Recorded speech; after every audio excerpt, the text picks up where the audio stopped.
thought the Lakers were the second best team in the West, and maybe the second best team in the whole league at the end of last season. And I thought they got better, and I was really impressed by what they did. They kept Reeves on an awesome contract.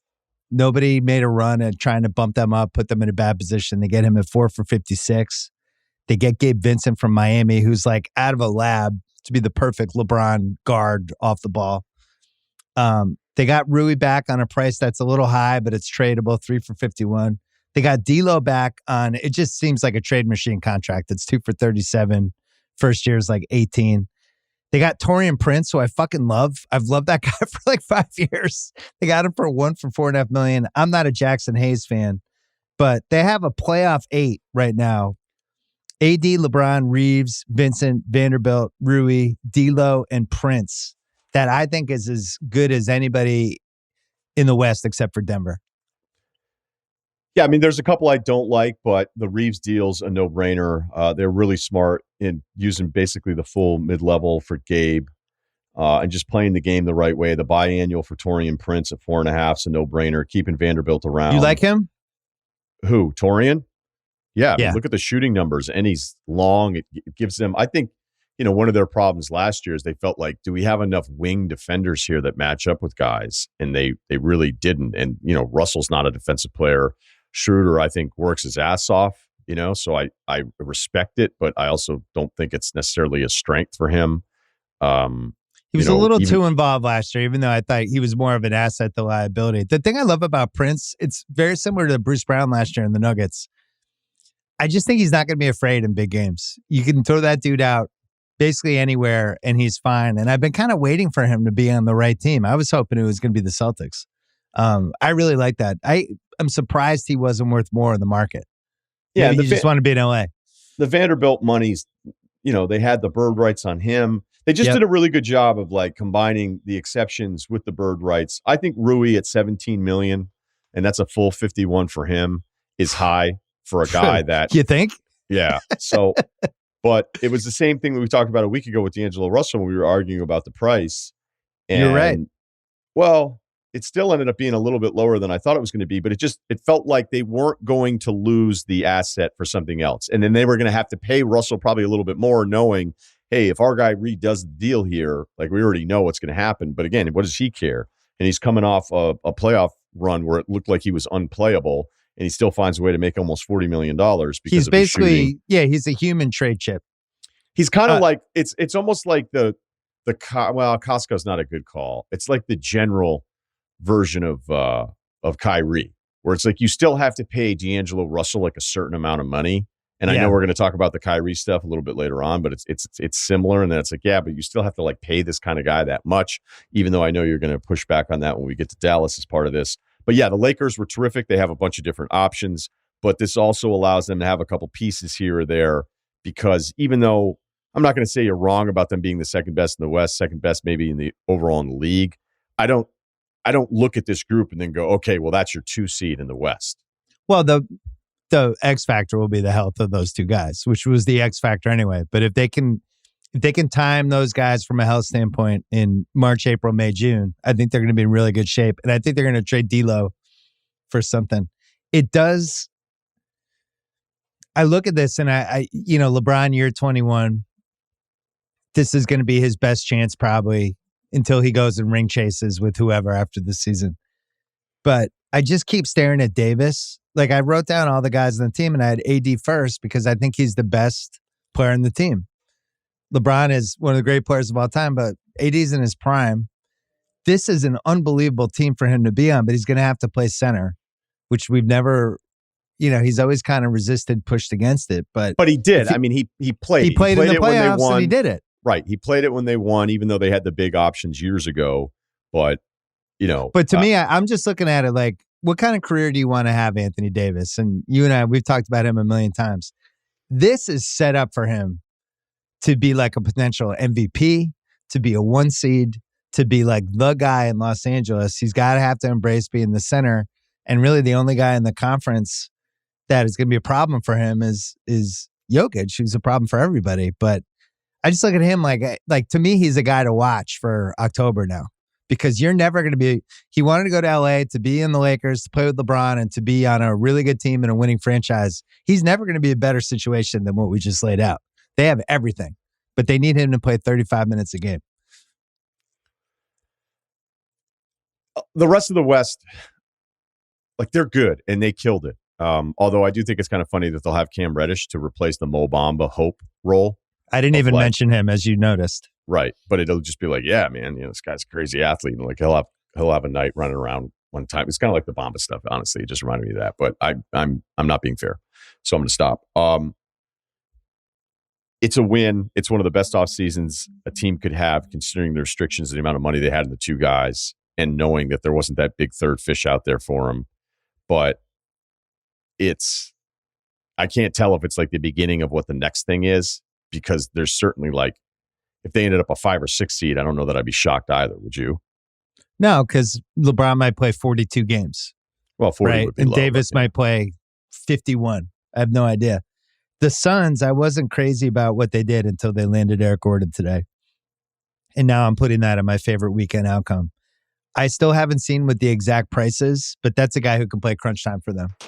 They can play, they can play Booker and Gordon and Durant and Ayton and Beal and be really hard to guard in crunch time. It's 2 years. I really like Gordon. Yeah, it's 2 years, $6.5 million with a player That's option. a joke. That's such a good deal. Why do you think do you think he just really I mean, I'm sure his whole career he's been dying to get back to where he got to in that one Houston season. And he's been on a lot of shitty teams over the years and a lot of bad situations. I've always liked that guy. And I don't know. I just was really impressed by that one. Watanabe, I like too. I love whatever. Wait, you don't like what Phoenix did? Like, I think they had $162 million right at the tax line with Durant, Beal, Booker. I did like. That's why I put it in favorite weekend outcomes. I liked it. I mean, as creative as LA was with the tools at their dispersal, what Phoenix did here, where like Metu's actually okay at 25, and he's a veteran minimum at 2.5. Bates Diop, if you look at his shooting splits last year, was actually pretty incredible. I'm not telling you he's going to be closing the playoff run here. The Gordon number, Watanabe you already covered. Keeping a Kogi around, who actually shot it better last year than he ever had before, although he's always kind of a negative on the box score, plus minus offensively out there. With those 4 guys and a couple options here, and I think Vogel will probably, I just felt like Monty was just searching and chasing, and it was that part where, like, these aren't adjustments. This is kind of desperation a little bit more. And a full season with this, to be fair to Monty, where it was kind of at the last minute. Hey, Durant's back now and all the other pieces are gone. But is considering how tight it was for them and trying to figure out the rest of it, I think Phoenix did as probably good a job as you could, just having multiple options for guys that are actually, these dudes have been in rotations before for other teams. Both of us like Metu. I do too, yeah. Metu? Yeah. Both of us like him. Here's my concern with Phoenix and why I thought they did about as well as they could have done with the restrictions they had. I still think defense matters, and I still value when we get to May and especially June getting stops. And the team they currently have right now, I just don't think is going to get stops. So they're going to have to be incredible offensively. But we learn every year in the playoffs, it's like the defense is what wins. If you're actually trying to win the title, the defense is what wins the title. You can have your lead guy, you can have your scoring, all that stuff, but ultimately it comes down to, can you get stops? Denver in that Lakers series, which was way closer than, I think people remember, but they got stops down the stretch against that Lakers team. That last play of the game went for the sweep. LeBron going to the basket, they got to stop. They had Gordon that they could throw on different people, and I just don't think they have anything remotely approaching that on the roster. So I'm not saying you can't win a title that way. I'm just saying you're bucking history year after year after year with the defense part of this whole thing. And maybe they can address in February. I don't know. Yeah, I mean, they still have the Ayton chip, but I think the best case scenario is that Ayton looks a little bit like the guy from 2 years ago. And honestly, it can be worse. The Monty disconnect with Ayton, just by having it not be Monty Williams, is going to improve Ayton's vibe towards the team. But look, I mean, to this point, he's been disappointing. He's not the guy we all thought he could be. It looked like maybe that was going to happen a couple years ago, But instead of just dumping him and doing the 3 guys for the one thing, where usually you always lose that trade, which I thought might be their only option. Like when you go through every piece that they added here for these veteran minimums, like most of these guys have played in rotations, and it's not just veteran minimum of like, oh, that guy's still in the league. Like, well, and Watanabe clearly was a KD recommendation because he played with him, and he had a nice little stretch before the KD trade with him. Nice little stretch. He made everything. He made everything for like 2 months. I'm going to give you a little who says no to really bump your energy up right now. Uh-oh. Why is it waning? No, I just think you'll be excited about this. And I don't know what the answer is for who says no. Indiana calls Phoenix and says, Miles Turner and McConnell for Ayton. We need to know in 2 hours. I think they should both say yes. That's how I feel. I really like that trade for both sides. Indiana, as we're about to cover, is another favorite weekend outcome for me. But I was thinking they have a lot of players. They have Halliburton. They have Nembhard, who I think we both really liked last year. And they can kind of afford to trade McConnell. And if I can turn Turner and McConnell into Ayton, I think Ayton's a better player than Turner. I'm admittedly on the Ayton side of things, and there's not a lot of us, but I still feel like he's a real asset, and I respect what he's done, and I think he's kind of underrated now as an asset. And I like that trade for Phoenix because I'm getting 2 guys. And Turner's giving me a lot of what I was going to get from Ayton anyway, and I get a real backup point guard, and I'm probably just better. Yeah, I just feel bad for Chris Paul. I'd be like, oh, now you get McConnell? Thanks. Let's talk Pacers. Wow. Our guy Bruce Brown got the 2 for 45 with the player option in year 2. They also re-signed Halliburton to a huge extension, and they have a nice little nucleus now. They got Obi Toppin, which we mentioned in part 1. They could throw out Halliburton and Hield and Bruce Brown and Toppin and Miles Turner and Walker, their first-round pick, Mathurin, Nembhard, McConnell, Jalen Smith. It's a lot of talent for a team who we don't even know if they're going to make the playoffs or not. But man, I just listed 10 guys who are like legitimate NBA players. The deal for Bruce Brown's 2 years, $45 million. It's a team option on the second half. So you're paying Bruce Brown essentially $22 million this year. $22 million for Bruce Brown, as much as we all love him, but away from Jokic is too much money. I think I agree, but we saw this over and over again. The tax we usually used to joke was like a 25% tax for the teams to get guys to come to their city when it maybe wasn't the most desirable location. It seemed like this year was like a 50% tax. Yeah, it that's seemed fair. higher. Yeah, like, you know what? It reminds like me Van Vliet for 3 for 130 for Van Vliet. Is he a 3 for 90 guy? So they paid him an extra $40 million, right? Should he make more than? I like Fred Van Vliet, I get it, but should he make more than $30 million a year? I'm just asking the question.